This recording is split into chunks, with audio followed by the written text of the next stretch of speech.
So I'm going to set the timer.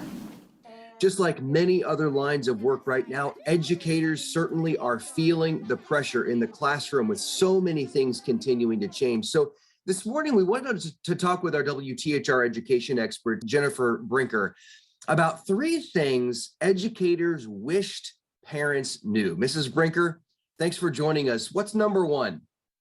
Well, first of all, I just want to thank you for even bringing light to that. We're having a teacher shortage, a bus driver shortage, a substitute shortage, and it is a tough time, just like it is in a lot of lines of work. But the first thing that I would encourage is just to be kind and realize that we are humans. We do make mistakes. I would encourage people to, if we have made a mistake, maybe a grade hasn't been entered correctly or an email hasn't gotten answered as fast as you would like, first seek to understand what's actually going on, what's happened. It could be a misunderstanding, but then also to approach that kindly, because unfortunately educators right now, we feel like we're working the customer service desk and that we don't know what's going to get hurled at us, every email that we open up. And it can be pretty hateful at school board meetings, in front offices. And so just try to remember to be kind.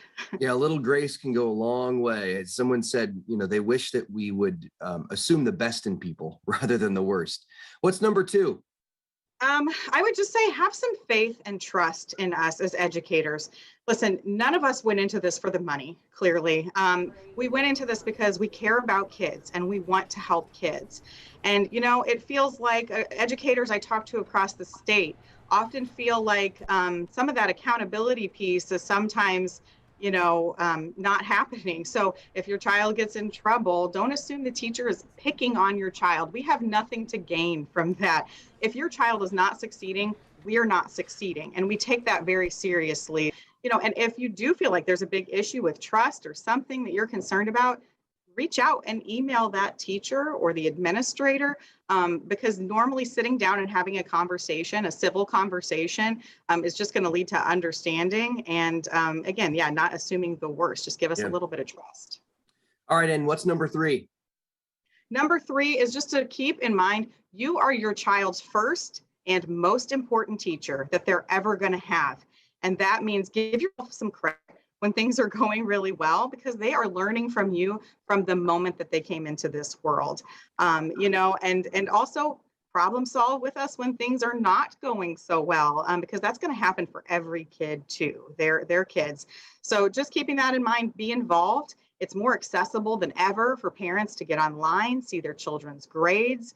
There shouldn't be any shocks there. Make sure you're reading to them at home and just realize that we are in this together.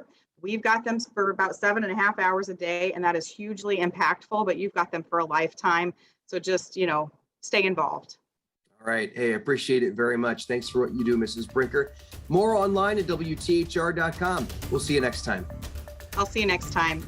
We'll be right back.